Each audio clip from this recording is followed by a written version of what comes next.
Hi, I'm Mira Allen, and today we have Brett Zachman from WoMAN, and we are starting a conversation called WoMAN, that little bit of woe in every man, and the dynamic between the masculine and the feminine. Hi, Zach. Hey everybody, good afternoon. Yeah, Brett Zockman. I go by my nickname Zach, and I am so humbled and honored to be with Mira on the line today. This is going to be an incredible dialogue, the first of many to come. Okay, so we've started this conversation because of an amazing human called Jackson Cubian. So shout out to Jackson. And he's always been searching for a really strong mentor, and this is where he found you. And yeah, tell us a bit about this, the dynamic where you've started to be, where you're a leader for different men and that are looking for a mentor. I appreciate that. Well, I wish I could say I ascended and became a better person than I used to be. It's interesting to me. It's actually been through hardship. So maybe you men can relate. Maybe any human can relate to this. 14 years ago, I went through separation and divorce and had an economics degree from a liberal arts college, and I was a former jock. So I really didn't have a passion for psychology, but here's what I found out. I'm an overachiever, almost in everything, and so I did three of the top five most stressful things simultaneously. I changed my living space, changed my marriage, and changed my career, launched my first company, and I worked alone and I lived alone at the age of 34. And I was an extreme extrovert. So all joking aside, that was kind of a psychological experiment to see if Zach might lose his mind. And after I went through all that, I started asking the operative question. Once I got through the survival stage, I thought, in our adulting years, where did men go? And since we've got ladies that are going to be watching this, I'll make this PG-13. When the crap hits the fan, where do men go? And I could really only come up with two answers, Mira. It seemed like it was either bars or churches. Mm. It's funny. I think when everyone goes through crisis, whether they're masculine or feminine, everybody has different coping mechanisms that can take us kind of any which way. But definitely for females, I can't say that I went to a church or went to a bar. I think for females, we go to each other and we feel whatever we're feeling, and a lot of us go through it because we've got the support of our feminine friends and family and loved ones that are, I guess, we're able to openly talk with one another. And you always have your closest group of girlfriends or your best friend or someone that you can always rely on in that way, as well as your internal sort of self-discovery. But yeah, I imagine for guys it wouldn't be, so open. And that's been how for a long time, I think. Yeah, I would agree. I don't know how it is over on your continent. I'm coming from America, and Mira's coming to us from Australia. So this is around the globe, and we're super excited about that. Here in America, there's this show called Sex and the City, right? And the Round Table, the Sisterhood, right? Or BFFs, maybe we might use that acronym.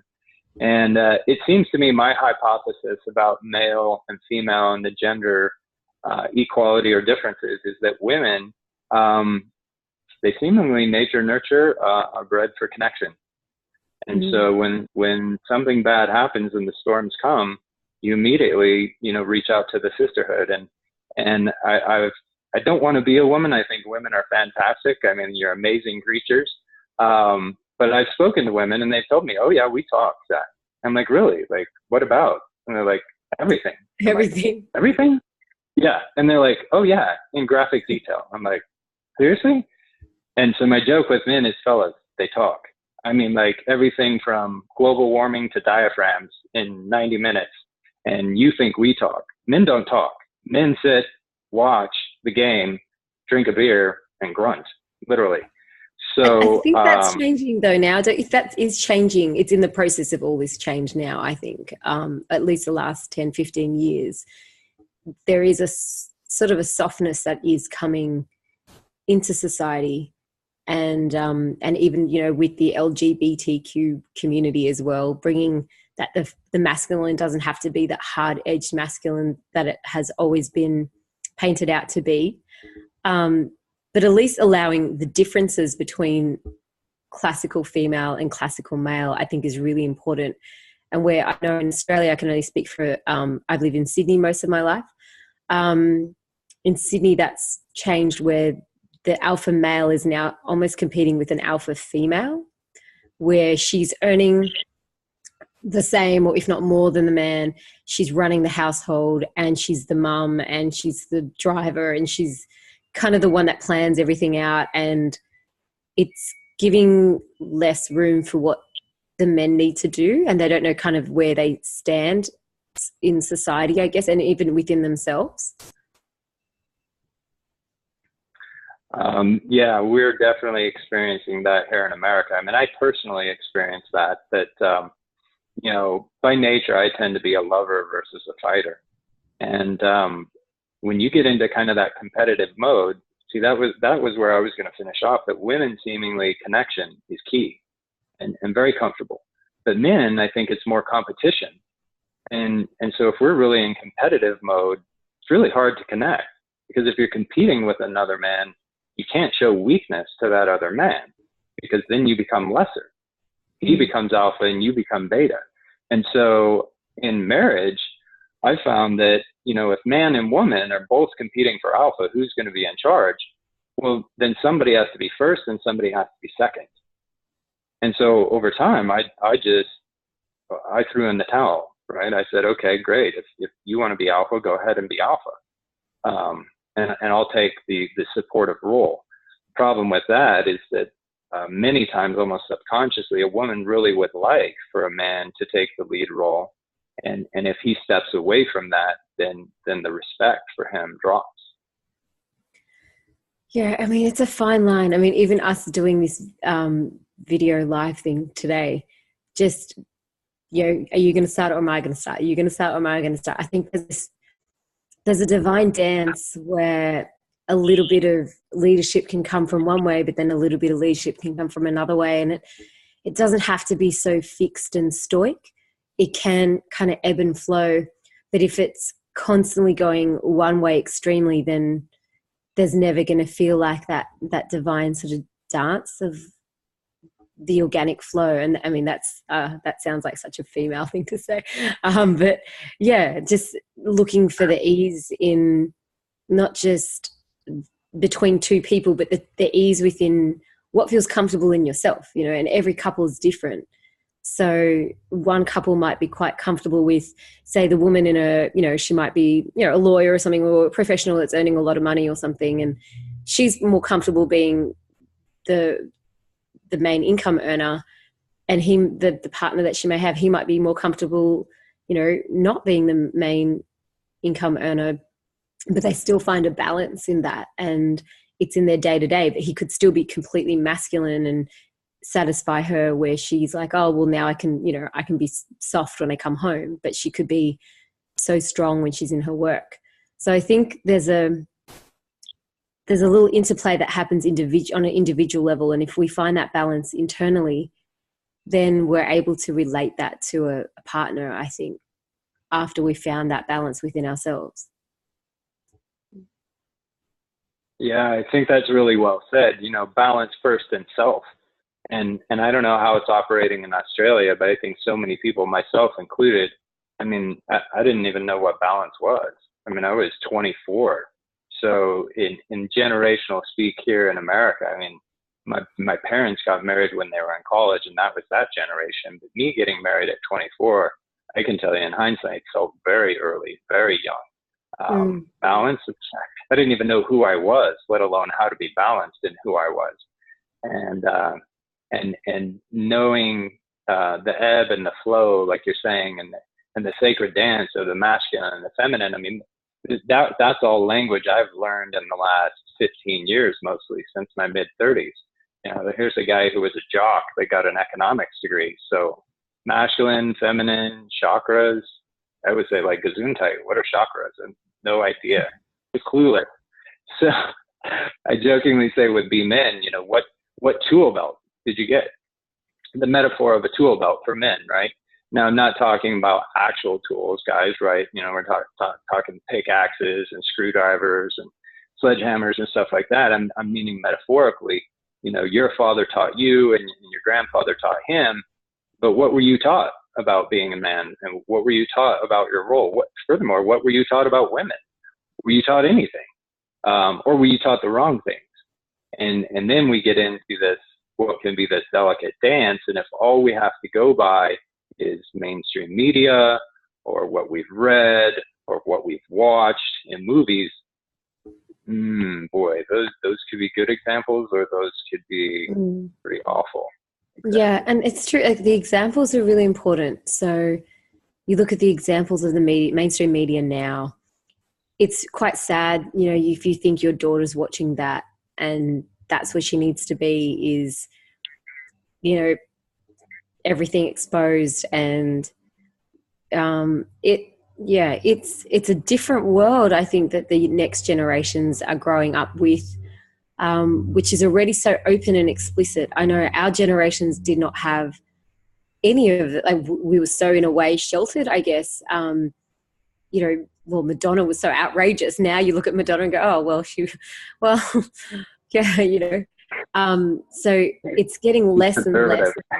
Yeah, you realize what was a groundbreaking back then and where they could push the boundaries back then has become the next generation's starting point of what's accepted as the norm. But I think internally people know in their inner conscious self that that's not really what it's about. So there's going to be this swing back to a more middle ground where it doesn't have to be, you know, just tits and ass all day.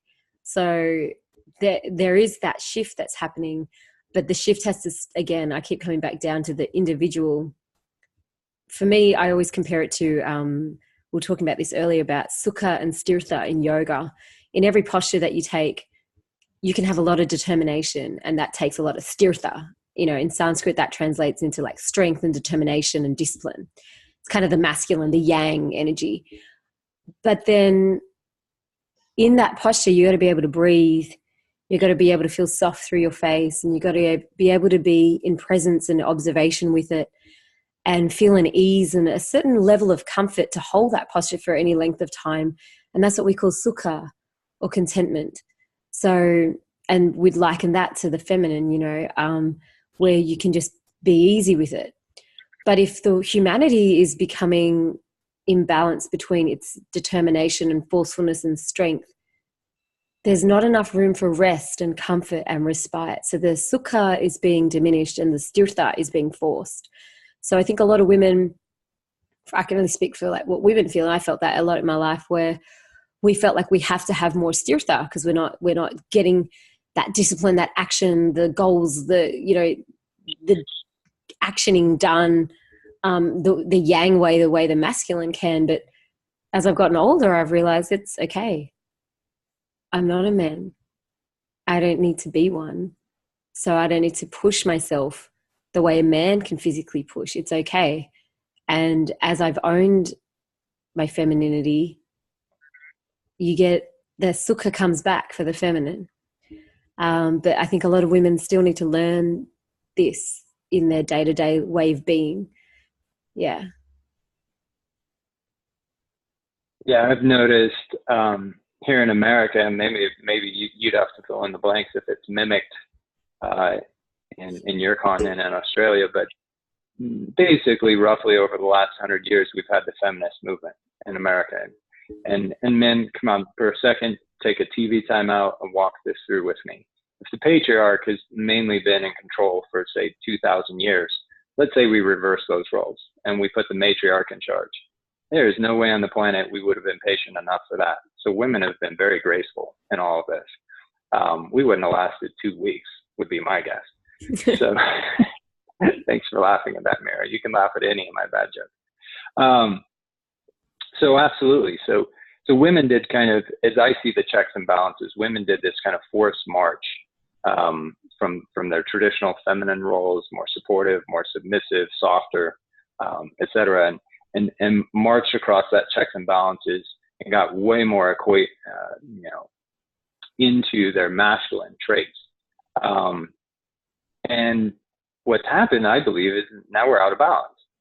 Because if this were the Titanic, we're all on one side of those checks and balances. So we're heavily weighted towards the masculine. We have women very in touch with their masculine traits. We have men very in touch with their masculine traits. Everybody's very in touch with their masculine traits.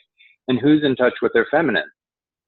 Well, women have kind of let their feminine go by the wayside because they feel like, well, it can't be soft, it can't be soothing, compassion, affection, the womb, life bringer. I mean, I wish in our conversations, I'm sure we'll be able to accomplish this, to breathe life back into women, to say, do you even realize that in your softness lies your strength? Like this species, the Homo sapiens species, would have been extinct millennia ago due to some of the violent tendencies and the angst and the anger inside the male side of the quotient, without that yin and that yang, that softness, that very strong softness to balance us out. Yeah, well, it's funny you said, what happens if the women are being the yang, they're going all masculine and they're going forward in their careers and they're going for what they want and they don't want to stay at home with the kids. And then and the masculines being masculine, they're getting on with, they want to be bigger, more leaders. And you said something interesting earlier about competition. Men have this thing where they have this competition, but if you start to feel like you're competing with the feminine, that's what creates all this drama and violence between the masculine and the feminine, is when there's a feeling of competition between the two rather than a feeling of complementing or harmony. So if you've got two yangs, we are going to start to look for the yin, and hence comes RuPaul and, in his fabulous dresses. So someone has to show up and be feminine for all of us. Yes, please God, where is the feminine in all of this? And I get it, guys, let's be honest. I mean, you take one look at me, and if you haven't already labeled me, I go about 6'3". I'm about 185 pounds. I'm a North American white male of German descent. And yes, I will confess that I am a raging heterosexual. Not that there's anything wrong with someone who has feelings the other way. I have friends who are not heterosexual. I don't judge them. I don't critique them. I observe that and say, well, that's not for me, but that's for you. That's fantastic. You're just as much of a man as I am. Yet I know there are many men, as we're talking about the masculine and the feminine and the traits and the energy and the stereotypes and the roles that have been handed down generation by generation on your continent or our continent. There are a lot of men that are super uncomfortable with that. Even me saying that, it's like, whoa, no, Zach. I mean, if you're heterosexual, then you're more of a man than if you're not heterosexual. And then in this imbalance with us all on the yang side, and then men ought to then make more of a forced march the other direction towards our feminine traits. Yeah. And I men don't know how to do that. We have to have this, I think, this little shake up. I think it's necessary. It's kind of like we have to have Trump come in and stir things up, because if things were going as they were, there wouldn't be things like, payment equality, and there wouldn't be those certain topics where, we do need to find a balance. If one person is, being the garbage person and taking out the trash, and if the other person's being a garbage person taking out the trash, they're still doing the same role. They should be paid equally. So I think the women have had to come up to find that. They're still trying to find that balance in terms of value and worth for the same role that they could be achieving in a company or corporation or whatever. So I think in that way, that's really necessary to have that equality. But that's equality of service. It doesn't matter who it is. The service, the job, and the actual job description that is laid out, doesn't matter who it's done by. That just needs to be paid equally. Fine. So I think in that sense, it makes sense. But then when it becomes across the board, where the physical differences, where people are like, there is no difference between man and woman. Really? Are you sure? Yeah, I mean, absolutely. I mean, like, um, here's what's interesting. You know, of course, we know like there's a very popular book here, and I don't know if it's equally popular in Australia. Uh, what is it? Men are from Mars, and women are from Venus. Yeah. And so I was giving a talk about masculine and feminine energy, and you know, we spend so much time focusing on just how dramatically different we are, and yet we're all Homo sapiens. And when I looked it up biologically, like we're all, you know, something like 70% water in our makeup, and in our DNA, we're only like 95% the same, only 95%.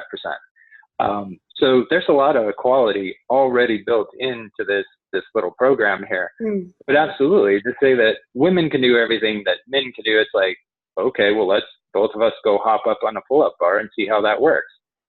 Hello. Or let's, you know, put both you and I into a cubicle and make us multitask, right, in present day corporate America or corporate Australia and Sydney, and watch the man fall apart in about 9.5 seconds. Well, the woman's like, yeah, this is awesome. Well, let's So see if a man can menstruate.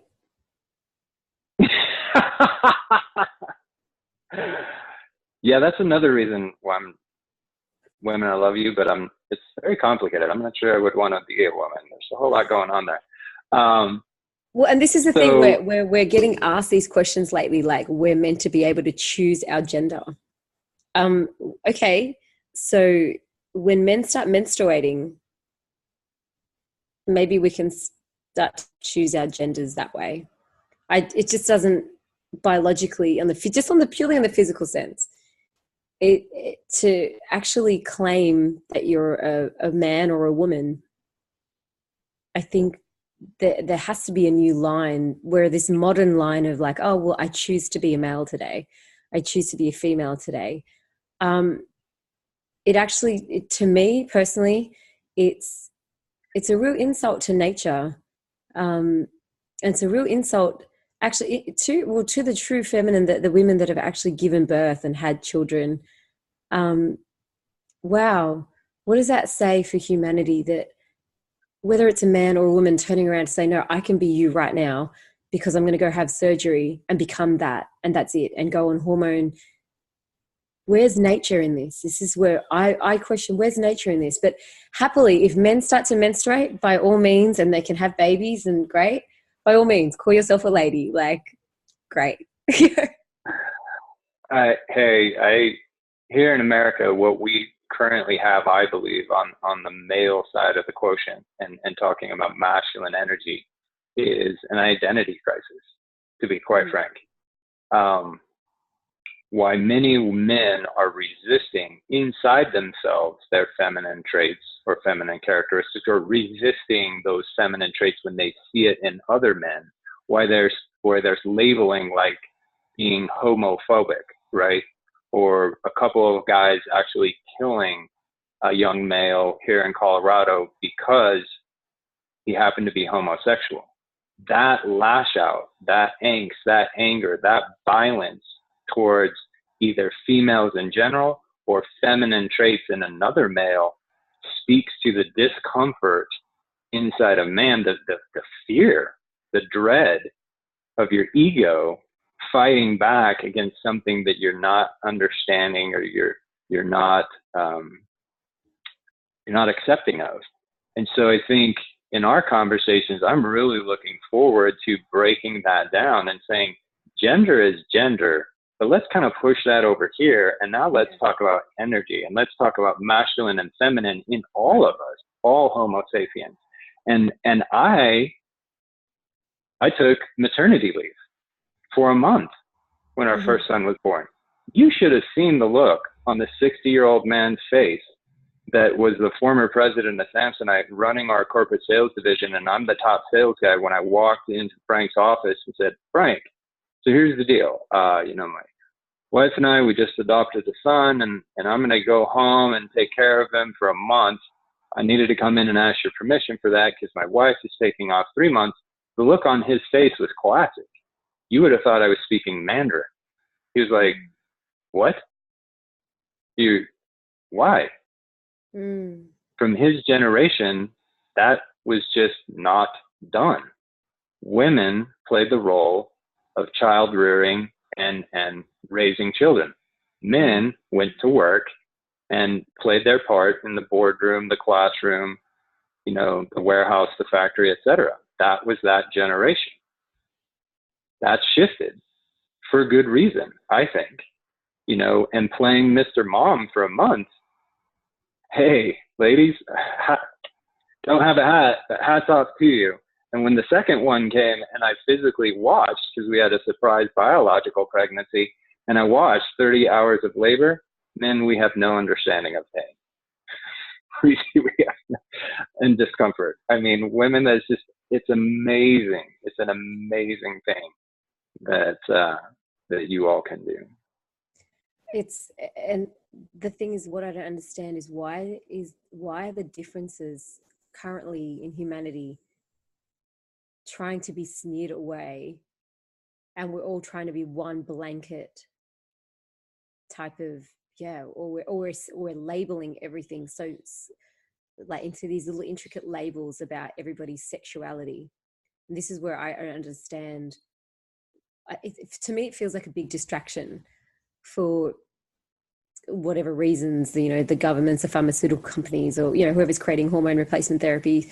I feel like it's a big distraction that's going on right now in the world, and where people being able to have these conversations comfortably and openly and freely, where you do look at, wow, you had a month off of maternity leave, beautiful, like you got to experience that time and be in the nurturing role, and it doesn't mean that is stronger or weaker, and actually not labeling or judging or putting a box onto it. Instead, it's like, well, this is individually what we felt we needed to do at the time, and this created harmony in our whole household, and this is what I needed to do. And it needs to be it's an individual personal experience that happens. And then when you felt, oh, well, I'm comfortable within me to take a month off and be the mum, dad in, the first month, and it was really important. That's your individual peacefulness with that. It's not something external pointing at you saying, well, this is what you have to do, and this is what you have to be, this is now what you are. Like, there's no labeling in that. Instead, there's a freedom. And I think this is where all this gender identity stuff and everything, it's all being labeled, or really labeled constantly, but it creates separate small, what do they say? Divide and conquer. And I feel like that's what the planet's going through right now. It's your sexuality and your personal preference of what you want to do. It's personal preference. So I think what people do with their genitals, it's so personal and private. It doesn't have to be put out there all the time for everybody. And I see this is where there's some sort of distraction going on. I didn't know we were going to go down this path today, but we did. But, people could start labeling men that stay home with the babies, and they could get a label for that. And they start their own group. You know what I mean? Like, it starts to become, where's the freedom?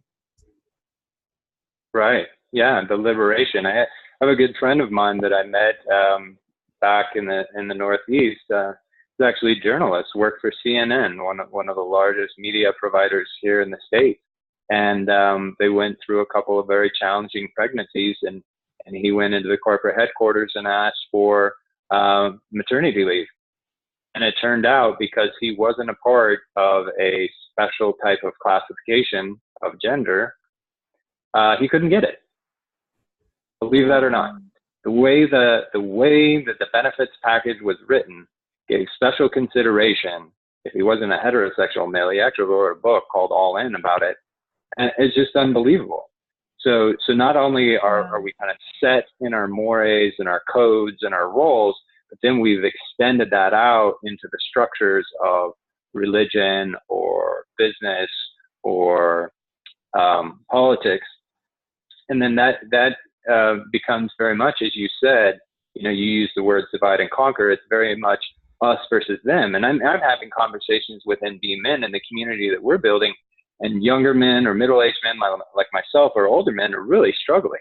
And I've had some very poignant conversations, and them saying, well, like this isn't like equality. This is like supremacy. which there we go. We're right back into the masculine energy and the masculine mindset of competition, that women in America are now competing with the men. They're competing for our jobs. They're competing for our money, right? And in a time and place as this, where maybe we have more of a scarcity mindset versus an abundance mindset, not win-win, but win-lose. And there's a little unrest. You know, for example, maybe I don't know if we want to go there or not, but I'm going to mention it. The Me Too movement that's happening is a part of that pendulum swinging, right? Pendulum was swung way over here to the patriarch. Pendulum is now swinging way back over here with the feminist movement, now the Me Too movement, towards the matriarch. And men are becoming very uncomfortable. And one young man said, hey, I think they're going for supremacy, not equality. I said, take a deep breath with me. Okay, got your breath? Envision a pendulum. And the balls swing one way, and then they swing the other way. And they were way over here for a very, very long time. So it's only natural, as you said, for them to swing this way. But where does it usually eventually come to rest? In moderation, in the middle, us. Instead of them versus us or us versus them, it's we in the middle. Definitely. And, you know, as the whole Me Too movement, it was almost like it was a necessary thing for all of it to see how enormous it was going to be as well. Like nobody really knew how it was more than every second woman beside you that had gone through something that has devastated their life through a relationship. And you know, in my case, I kind of grit my teeth and smiled and just carried on. But for a lot of women, they just suffered and nobody got to speak up about it. Once a few people did, and of course it grew. But it was, I don't believe the intention behind that was going to be, let's vilify all men. They're all like this now. But what happened was it did create that resurgence and an outlet for the anger and the suppression that they felt for so long. So, and again, at an individual level, that's where the healing comes from, and from forgiveness and from having compassion for wherever that person was in their situation in life, and how you can free yourself by forgiving that person for whatever it was done, you know. And there is definitely huge, I know in Australia, like most of the domestic violence cases in Australia are they're all one of the highest forms of death for women is at the hands of their own partner at home. So it's huge. And like you said, that pendulum went and all the women were like, right, well, me too. I went through this, me too. And it kind of went through, and I can understand that the good men would be going, or even the men that maybe did those things and that have, you know, learnt their ways of behavior and they understand where their frustrations were and their anger and found out how to intrinsically learn, they would really be feeling, whoa, this is intense for us to watch. This is a lot for us to take on. Where does it leave us as a male in 2018? Like, how do we be?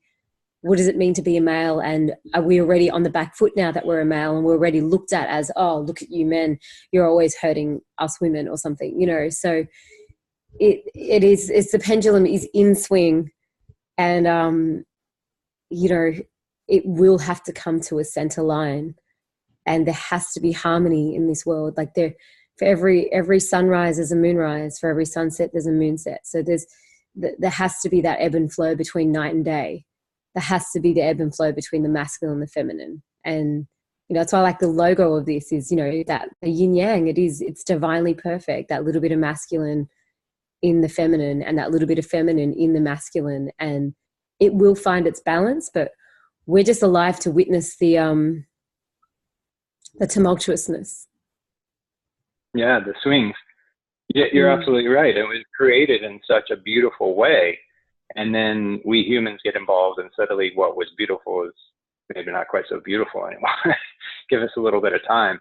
And I think through with that harmony, you know, when men are talking about, well, I'm not sure where I stand, I can validate that for you. I've had good men, right, say, well, this whole movement thing, Zach, in America and extended beyond, I don't know how to behave with a woman. I'm like, okay, again, take a deep breath, right? Hang on with me. You don't need to question your actions. You don't need to change who you are. You don't need to now be hypersensitive and walking on eggshells. Like I was talking to another middle-aged man like myself. He said, do I shake her hand? Do I not shake her hand? If I shook her hand, did I hold on to the hand too long? And it's like, oh my God, okay, so we don't need to create a whole generation of neurotic males, right? We're all paranoid. And now, mental health is already a big issue in America. And I think it's a pretty big issue in Australia and pretty much any continent on the globe. We don't have to go create new classifications of mental disorders as we figure out the yin and the yang and the balance and of masculine and feminine energy. And so my half of the grace and the mercy and the acceptance of this is coming to men and saying, gentlemen, you're fine. You're just fine. We've got all these cliches. We've got them for women. We've got them for men. Men are not pigs. Men are not dogs. Men are not animals. Men can behave like animals. Masculinity is a beautiful thing. We all have it. Then we start to label it toxic or healthy as the pendulum is swinging. And that's based on behavior. That's based on action. Masculinity just is. You men are enough. You know why? I haven't met you. I'll give it to you right now. 100% validation. You were born a man. The end. You're enough. Now, what you choose to do with that masculinity, we're not victims, we're victors here, right? And masculine energy is forward thinking. It's action, right? You have a choice. And if you're referring to, well, I just grab them wherever, no, that might not be behavior. I mean, is that behavior you're going to teach your son if you had one? And you already have one, would you want him to behave in that way? Well, if you don't want him to behave in that way, why would you suggest that you might behave in that way, or you and your buddies while you're watching the game, drinking 3 beers, the inhibitions drop, and then the jokes come out? I mean, or more importantly, if they had a daughter, would they want their daughter to be in the hands of that? Oh, see, and that, I'm telling you what, when it gets into the whole, on that broad spectrum from the masculine movement, very softly, you're talking about harassing comments or inappropriate innuendos or grabbing or touching or what have you in a workplace, all the way up to date rape and domestic violence and some very disgusting behaviors. Anywhere within that spectrum, I think men, we need to come together. And when we say, at least here in America, that is a woman's issue, that domestic violence is a woman's issue, that is ludicrous. This is a humanitarian issue. This is a we issue. And so whether a man is perpetrating domestic violence on a woman or he is in the receiving role, because you've got a woman who's now become too in touch with her masculine energy and she's delivering out, she's the victor and he's the victim.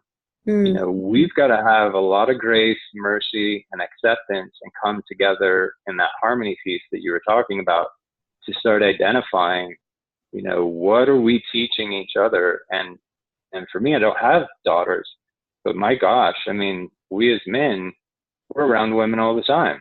Workmates, girlfriends, spouses, former spouses, mothers, sisters, nieces, daughters. And that's a great message. Do you treat every woman as if she were your daughter? And if you're not, why? Yeah. And it's the same way though. I look at the same way between the feminine and the way they treat the masculine. I see that a lot here in Australia where, there's a real push and a real harshness, and almost sometimes women can get together and sort of group bash men verbally. I mean, and I mean, this is such an archaic way of thinking about humanity to move forward. It doesn't progress anything forward if that's what's going to happen. And whether it's from the male perspective or the female perspective, there is the underlying current where the masculine needs the feminine and the feminine needs the masculine in order for us to have harmony. And that's where the whole, going back to, how do we procreate for humanity? I mean, it's so simple, like the birds and the bees. We have this, the beauty of sexuality and sensuality coming together to create life. And if the way humanity is going right now, where, if everybody trumped the situation and thought, well, women are just kind of objects type of thing, and if women are all like, well, we're scared of all men and me too, me too, me too, and, put them all in a basket. If we create such a mass separation, where's the world going to go? Like, yeah, where are we going to wind up? Well, and it sounds like our continents may be similar, and perhaps this is clear around the globe. I haven't had the opportunity or the chance yet to investigate that, but male bashing has definitely become a thing. And so part of building Be Men, I mean, textually, that's just a call to action. Be a man.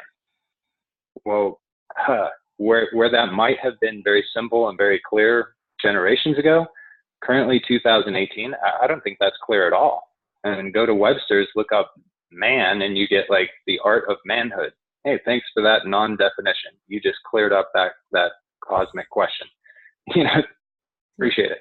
But like just watching our mainstream media here in this country makes me want to throw up in the back of my mouth all the time.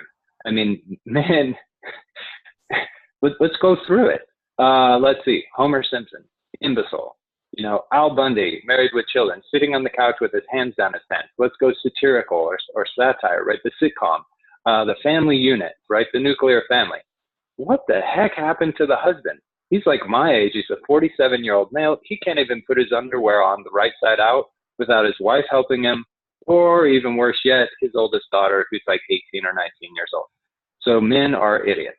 Or some of these other statistics, like somewhere I've heard this second or third hand news that men supposedly think about sex like every 12 seconds. Okay, well, if we'd be literal about that, then we'd live in the age of the Amazon, because every road, every government, every park, every sidewalk, every company, every piece of art, I mean, everything that would be on the planet would have had to have been created by a woman, because men are just drooling in the corner thinking about sex all the time. Yeah. And this it's is comical. And this is where people need to look at the really. There's a lot of stereotypes, and we can go into so many of them, both for men and for women. But I think at the end of the day, it's where we can create a non-labeled balance between people, where what we were working at before, female, woman. There's a male in female, there's man in woman, and they're never going to be separated. And there's always, we're still humans, there's still that contribution that we want to make to humanity that comes from something that's higher than us, and it doesn't want to separate us into this, us versus them kind of mentality, which is being perpetuated. And you're right. Like, yeah, you look at Homer Simpson, and that's like one of the longest running shows in the world. I mean, yeah, he is really exemplified as the big goofy idiot. And Marge is the one that's smart, but she's got her own issues, and she doesn't have any friends. She doesn't they show her sisters, but they don't show her having an actual life. They just show her only with her kids and her family and with the house. Like, she doesn't actually have a job, or she doesn't even. So, and this is what, Fox everybody watches it. And the subliminal messaging in a lot of these kinds of media kind of things, I suppose, don't really perpetuate a forward-thinking group of people for humanity. But I don't think they're actually looking for a forward-thinking bunch of people. So once we start to unplug from the media and start to open up these discussions where there is harmony between masculine and feminine right around the world, and out of mutual respect, it's what the world needs to be able to see more of as an example, rather than stereotypes which are so archaic that make no sense for the next generations to be a part of. Yeah, kind of that oversimplification of Well, why do we do it this way? Well, that's the way we've always done it. Really? Mm. I mean, we're vastly more complex creatures than that, male or female, just human beings. And I think through like the message of love, love is about acceptance. Love is about compassion. Love is about mercy. Love is about grace. So how about we extend a little bit more grace to women, that you think in ways we don't think. You communicate in ways that we may not always appreciate, but it makes you unique. It makes you different. And why not embrace that? Or we men, we tend to be very linear, and we tend to be a little more simpler.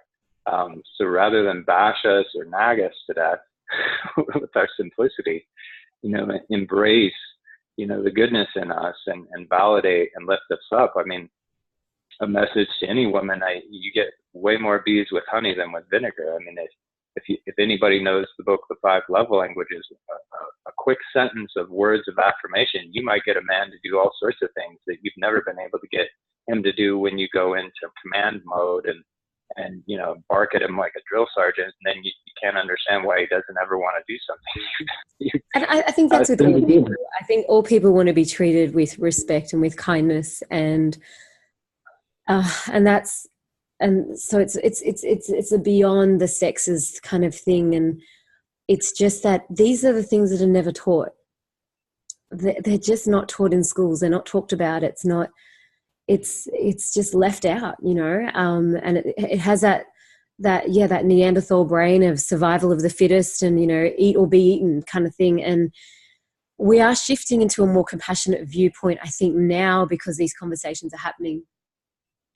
But you're right, it's the way forward for humanity. We've simply got to have, as the Buddha said, compassion is the way.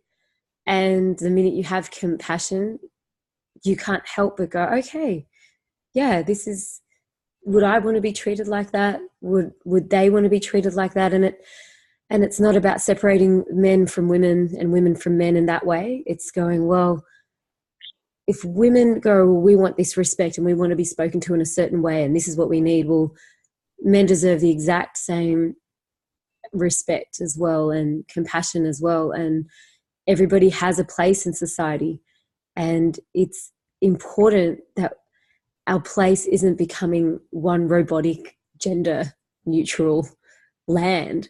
It's important to keep the dynamic differences and enjoy them, but they don't need to be labeled, there's an expression said to me recently, imagine, was it you that said it? It was, imagine if every sunset was just one color.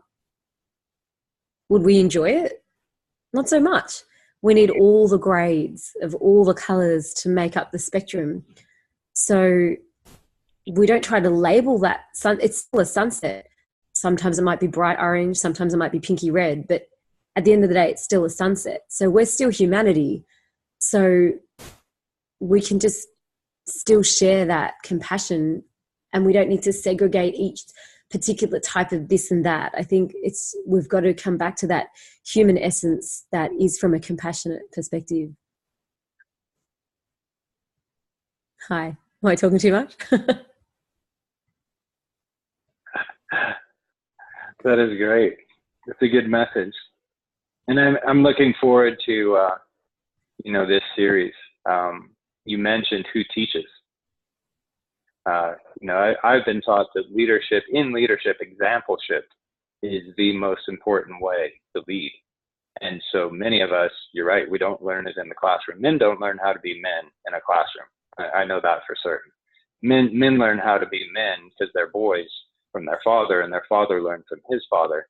And I'm looking forward to unraveling that piece.